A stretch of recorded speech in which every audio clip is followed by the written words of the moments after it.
Merhaba kıymetli takipçilerim, Sofra TV'ye hoş geldiniz. Bugün size öyle bir çorba yapacağım ki bir kere denedikten sonra ben bunu nasıl daha önce yapmadım diyeceksiniz. Uygun bir tencerenin içerisine yarım çay bardağı sıvı yağ veya zeytinyağını alalım. Üzerine yemeklik doğranmış bir adet soğanımızı ilave edelim. Orta ateşte soğanlar hafif pembeleşinceye kadar kavuralım. Kıymetli takipçilerim, beni hangi ülkeden veya hangi şehirden izliyorsanız yorumlar kısmına yazıp benimle paylaşırsanız gerçekten çok sevinirim.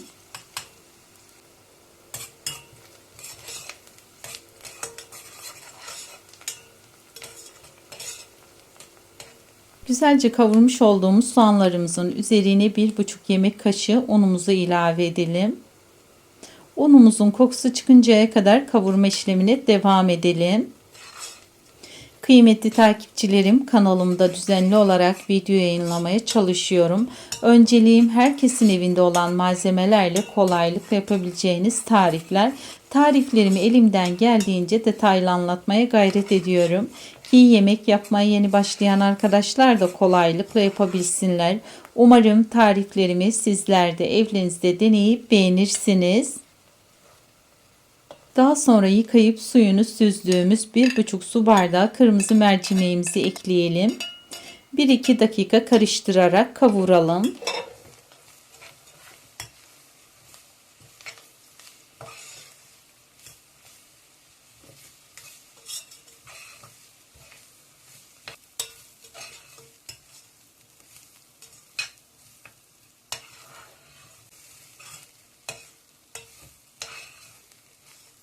Ardından 2 litre sıcak suyumuzu ilave edelim.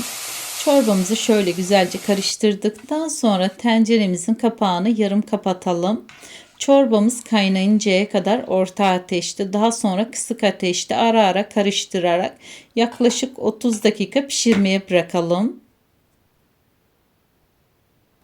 Çorbamız kaynarken biz de terbiyesini hazırlamaya geçelim. Uygun bir kabın içerisine bir adet yumurta sarısı, yarım limon suyu ve 1 su bardağı da sütümüzü ilave edelim.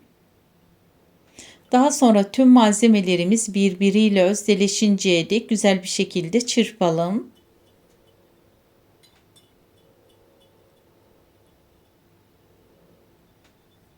Terbiyemiz hazır.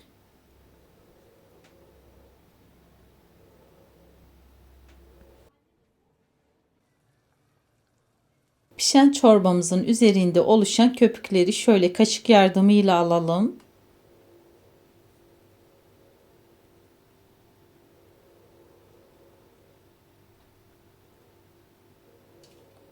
Daha sonra üzerine yarım yemek kaşığı tuzumuzu ilave edip şöyle güzelce karıştıralım.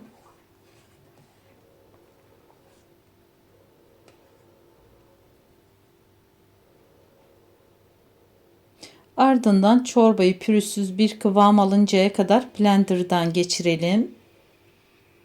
Şimdi terbiyemizin kesilmemesi ve çorbamızla güzelce bütünleşmesi için kaynamakta olan çorbamızdan birkaç kepçe alarak terbiyemizi azar azar ilave ediyoruz ve sürekli karıştırarak terbiyemizi ılıtıyoruz.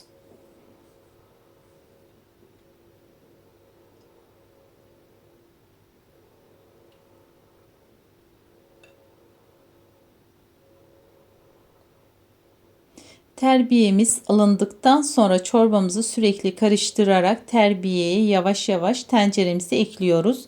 Bu aşamada karıştırma işlemini bırakmamak oldukça önemli.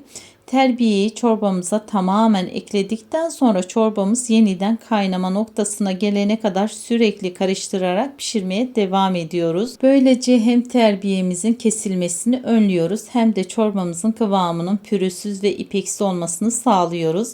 Bu aşamaya dikkat edelim lütfen. Çorbamız kaynarken şimdi üzerine hazırlayacağımız nefis sosumuzu hazırlamaya geçelim. Uygun bir tavaya 2 yemek kaşığı tereyağımızı alıp eritelim.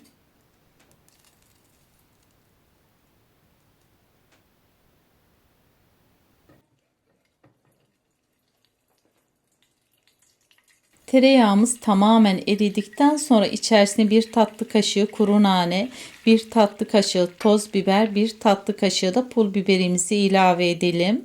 Baharatlarımızı tereyağında kısa bir süre aromaları ortaya çıkıncaya kadar karıştıralım. Burada tereyağını ve baharatları yakmamaya dikkat edelim. Mis gibi kokusu çıktığında sosumuz hazır. Kaynayan çorbamıza sosumuzu ilave edelim.